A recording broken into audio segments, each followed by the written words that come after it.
Valla 9 yıl sonra bu olay gerçekse hani düşün işte uçak uzaylılar tarafından kaçırılmış veya fiziküstü bir olay meydana gelmiş, kaybolmuş, tak bir zaman atlaması olmuş. Pekin'e ineceğine İstanbul Havalimanı'na iniyor mesela. Böyle bir durum olduğu zaman biz bütün anlattıklarımızı abi biz yanlış anlatmışız deyip oraya koşturup röportaj yapmaya gideriz.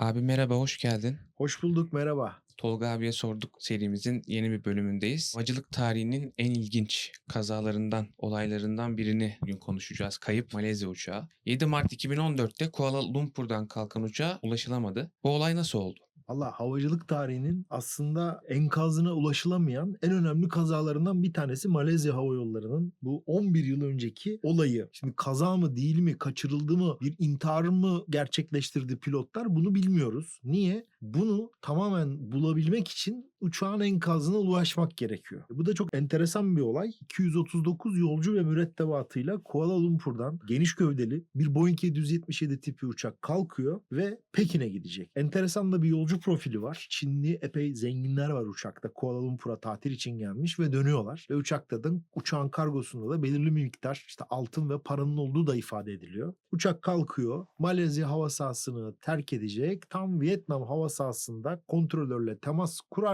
kurma öncesi diyelim uçakla temas kesiliyor. Ve uçağın transponder olarak adlandırılan radardan takibini sağlayan sistem kapatılıyor. Uçak sola keskin bir dönüşle dönmeye başlıyor. Bu dönüş bölgede Tayland tarafından oradaki askeri radarlar tarafından görülüyor fakat sonra yine bilgi alınamıyor. Boeing 777 uzun menzilli bir yolcu uçağı. Yani kıtalar arası uçabiliyor. Çok ciddi bir yakıt deposu kapasitesi var. Uzun saatler havada kalabiliyor ve uçak Kuala Lumpur'dan güneye doğru Avustralya'ya doğru uçuyor ve temas kesiliyor. Bugüne kadar birkaç uçak parçası dışında enkaz bulunamadı. Uzun yıllar arandı ama enkaza ulaşmak lazım ki neler oldu, neler bitti bu raporun tamamlanması ve olayın nedenini bulmak açısından enkaz çok önemli. Neden bulunamadı? Şimdi okyanus dediğimiz yer çok çok büyük bir alan. Bir de çok fazla yerleşim birimi, kara parçası yok ve çok çok geniş alanların dikkatli bir şekilde taranması gerekiyor. Öncelikle bölge gökyüzünden araştırıldı. İşte uydular, çeşitli deniz kuvvetlerinin deniz karakol uçakları, arama uçakları bölgede ölçümler yaptı. Herhangi bir iz bulunmaya çalışıldı. Sonrasında bu geniş alan aylarca süren arama faaliyetlerinde özel ekipmanlara sahip gemiler tarafından arandı. Birkaç noktada belirli bir sinyal alındı. Fakat sonrasında okyanus çok derin. O bölgeye indirilen insansız sualtı araçlarında yapılan ölçümler ve çeşitli bakılan sistemlerden bunların uçak parçası olmadığı ortaya çıktı. Çok ilginç bir şekilde Ocean Infinity diye bir şirket var bu tür. Deniz altındaki maden arayan, kaza kırma uğramış gemiler, uçaklar konusunda araştırma yapan bir şirket. Hatta bundan yaklaşık 7 yıl önce çok büyük bir arama ve kurtarma çalışmaları yapıldı. Bunlara da Malezya hükümeti çok ciddi bir bütçe ayırdı. 150 milyon dolar kadar. Fakat uçağın parçalarına ulaşılmadı. İlginç bir gelişme oldu geçtiğimiz yıl sonunda. Ocean Infinity şirketi yeniden bir arama kurtarma için çalışmalara başlayacağını açıkladı ve kendi özel bir alan belirledi. Bu Güney Avustralya yakınlarında bir bölge. Bu bölgede bir araştırmanın yapılacağını açıkladı ve bunun çok ilginç bir şekilde şirket ücretsiz gerçekleştirecek. Eğer uçağın enkazını bulması durumunda Malezya hükümetinden para talep edilecek. Anlaşma yapıldı. Malezya eğer uçağın parçalarını Ocean Infinity bulursa 70 milyon dolar ödeyecek. Bu arada bir son bilgiyi de verelim. Başlayan arama kurtarma faaliyetleri kısa bir süre sonra Malezya devleti tarafından durduruldu ve Malezyalılar uzun sürecek hava durumundaki kötü ilerleme nedeniyle bu çalışmaların ara verilmesini istedi. Bakalım ne çıkacak sonrasında da göreceğiz bunu. Peki sence kaybolma olayının nedeni nedir? Yani bu kadar büyük bir uçak nasıl kayboldu? Hadi AVM otoparkında arabayı kaybetsek anlarım ama koca Boeing 777 nasıl kayboldu? Şimdi AVM otoparkında otomobilin büyüklüğüne kadar büyük bir alanda bulmak aslında çok kolay. Fakat bu kadar geniş bir okyanus alanında uçaktan herhangi bir sinyal alınamıyor, nerede olduğu görülemiyor, bilinemiyor. Bu kadar geniş geniş bir alanı aramak aslında çok büyük bir teknik ekipman, yetişmiş personel ve çok ciddi bir para gerektiriyor. Buradan da böyle bir arama gerçekleştirilecek ve çok geniş bir alan taranacağı için de bunun maliyetleri çok büyük ve bulmak gerçekten hiç de kolay değil. Hani insan diyor ki ya böyle bir kazanın bir parçasına bile rastlamamak oldukça ilginç ama o kadar büyük bir alan ki burası. Yani şöyle söyleyeyim. Kuala Lumpur'dan uçağa binsek, Avustralya'ya gitsek nereden baksanız minimum, yani şu an elimde tam verisi yok ama en az 6-7 saatlik bir uçuş. 6-7 saatte İstanbul'dan kalktığın zaman İzlanda'ya gidiyorsun. Yani bütün Avrupa'yı açıyorsun. O kadar geniş bir alanı her yere bakacaksınız. Ve özel su altına işte o cihazlar indirilecek, insansız denizaltılar, onların sistemleri ve binlerce kilometre karelik bir alan taranacak. Yani bu kadar büyük bir yerde bir şey bulabilmek mucize gibi bir şey. Şimdi bir şey bulamadığınız zaman onun raporunu kapatmak çok mümkün olmuyor. Ben şu örneği vermek istiyorum. Air France'ın Airbus A330 tipi uçağı Brezilya'dan Paris'e uçarken Atlantik Okyanusu'na düştü. Ve o dönemin şartları içerisinde uçağın kara kutularına ilk yapılan araştırmada bulunamadı ve yaklaşık bir neden oluşturuldu. Yani uçak şundan düşmüştür denildi ve kara kutulara tam olarak ulaşılamadığı için aslında bu iddialar tam bir bilimsel olarak bir sonuca ulaştırmak tam olarak mümkün olmadı. Ama sonuçta da elde de imkanlar yeterli değil. Aradan birkaç yıl geçti ve uçağın üreticisi Airbus dedi ki ben bu işin arama kurtarma maliyetini üstleniyorum. O dönem yani çok derinlerde, birkaç bin metre derinde inebilen çok az sayıda insansız deniz aracı var. Bunlardan biri de Amerikan donanmasında. Airbus bunları Amerikan donanmasından kiraladı. Binlerce metre derinliğe indirildi ama şunu da söyleyeyim, hani gemi o bölgeye gidecek. Aylar sürüyor o seyahat ve orada çok ciddi bir görev. Açık denizde bunu yapıyorsunuz. Arama çalışmaları uzadıkça o geminin ikmali, işte yakıtı lazım, personel için İAŞ lazım, şu lazım, bu lazım, veya düşünün bir personelden bir kişi rahatsızlandı, sağlık problemi yaşadı. Neyle götürüp, hani helikopterlerin menzili dışında yine bir gemiyle gideceksiniz. Bunlar hiç kolay işler değil. Çok ciddi planlama gerektiren şeyler. O gemi oraya getirildi o kazadan birkaç yıl sonra. Denizin altına binlerce metreye özel insansız robotik sistemler indirildi. Kara kutular söküldü ve o kara kutuların yapılan analizler sonrasında yaklaşımın doğru olduğu ispatlandı. Hani aslında bu Airbus A330 uçaklarının da bir bakıma Airbus'un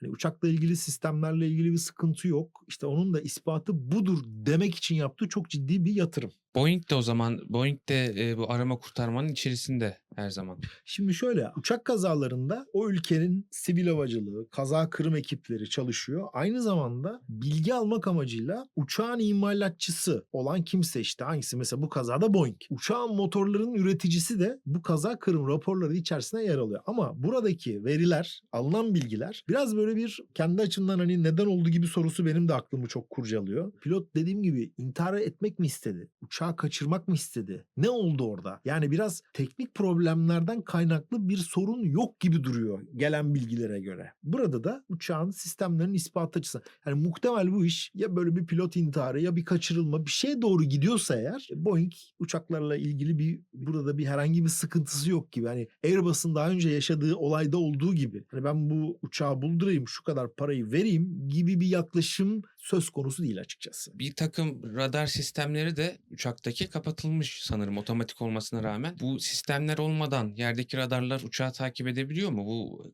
kasti olarak mı acaba kapatılmış yani? Muhtemel kasti olarak kapatıldığını açıkçası ben düşünüyorum. Uçaklarda sivil radar sistemleri transponder olarak adlandırılan bir sistemin yaydığı sinyali takip ederek görüyor uçaklara. Yani yoksa askeri radarlarda olduğu gibi işte çok küçük bir cismi herhangi bir transponder sistemi olmadan görebilmeleri sivil radarların çok çok zor. Ancak çok detaylı olarak bakabilen askeri radarlar bu konuda oldukça etkin. Yani sivil sistemler uçağı transponder üzerinden takip ediyor. O transponder kapatıldığı zaman görebilmeleri çok zor, ancak işte biraz önce dediğim gibi askeri bir radar sistemi uçağın rotasından çıkıp sola doğru döndüğünü tespit edebiliyor. Ama o radarın durumu, menzili, ne kadar takip edebildiği çok kısa süre uçağı görüyor ve sonrası büyük bir boşluk. Bu açıdan bu sistemler çok çok önemli. Tabii bu kazayla, bu olayla ilgili de başka ortaya atılan iddialar var. Yani bu transponder sistemi bu kadar rahat kapatılıp uçak hayalet uçak haline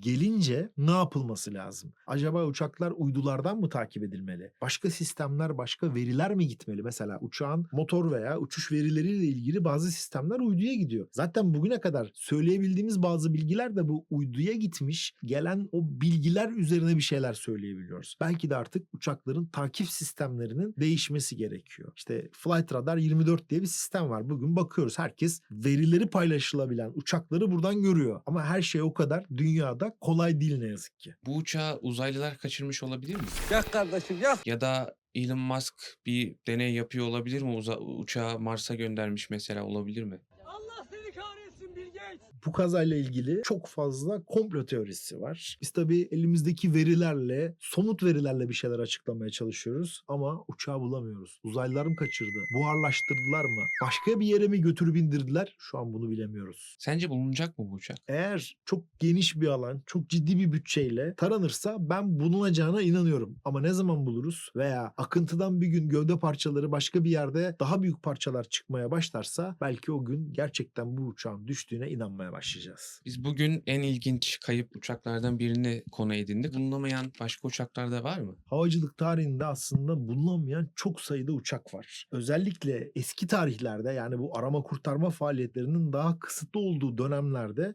uçaklar kayboluyor. Peşine de düşemiyorlar. Çünkü devasa okyanuslarda o uçağın bir parçasını bulabilmek çok çok zor. 1950'lerde 60'larda bazı olaylar var. Örneğin uçağın yakıtı bitiyor, teknik bir arıza yaşıyor ve pilotlar bildiriyor. Diyor ki biz okyanusa mecburi iniş yapacağız. Uçaklar içerisinde onlarca yolcu var. Bunlardan bir tanesi askeri nakliye uçağı. Belirli bir bölge söyleniyor. Oraya uçak iniyor. Temas da kuruluyor pilotlarla. Fakat olaydan bir gün sonra gelindiği zaman o uçağın hiçbir şeyini bulamıyorlar. Ne bir yolcu var, ne bir kurtarma salı var. Hiçbir şey bulunamıyor. Gerçekten okyanuslar devasa büyük alanlar. Buralarda kayıplar meydana geliyor. Özellikle küçük uçak kayıplarında, yani o tek motorlu, pervaneli veya ufak özel uçaklar kaybolduğu zaman bunları bulmak çok daha zorlaşıyor. Son yılların en ilginç olaylarından bir tanesi de 1990'da yaşanmış bir Boeing 727 uçağı Malta Hava Yolları adına Peru'ya kiralanıyor ve Peru'da görevini tamamladıktan sonra geri dönecek. Okyanusu aşması lazım. Durak halka gidiyor bu uçak. Kanada'dan havalanıyor ve Kuzey Atlantik Okyanusu'nda yakıtla ilgili bir problem yaşıyor. Uçakta 16 kişi var ve uçağın en son tahmin edilen bir bölgeye, okyanusa iniş gerçekleştiriyor. Fakat o bölge çok yoğun taranmasına rağmen bugüne kadar o Boeing 727'den herhangi bir parça bulunmamış örneğin.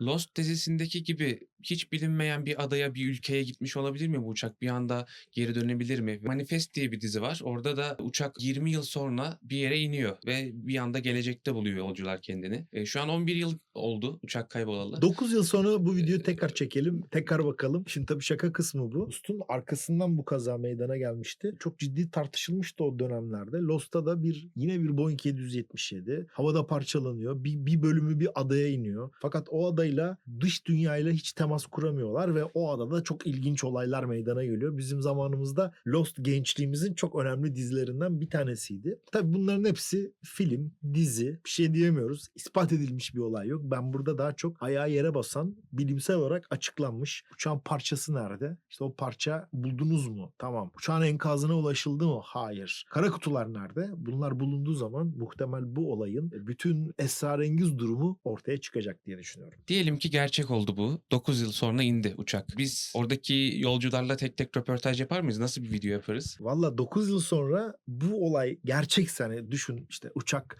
uzaylılar tarafından kaçırılmış veya fiziküstü bir olay meydana gelmiş, kaybolmuş, tak bir zaman atlaması olmuş. Pekin'e ineceğine İstanbul Havalimanı'na iniyor mesela. Böyle bir durum olduğu zaman biz bütün anlattıklarımızı abi biz yanlış anlatmışız deyip oraya koşturup röportaj yapmaya gideriz. Ama tabii hani şu an işin fantastik olarak kurulan açısı bile çok ilginç ama sonuçta böyle bir şey varsa bilim adamları araştırsın. Biz yine videosunu, haberini yaparız. Biz bugün Malezya uçağını konu aldık ama diğer ilginç uçakları da diğer bölümlerimizde konu alırız. İzleyiciler de yorumlarda mutlaka merak ettiklerini belirtsinler, değil mi abi? Hem belirsinler hem beğensinler, bir de yeni kanala abone olsunlar. Tolga Özbek Ekstra'ya bekliyoruz. Bekliyoruz.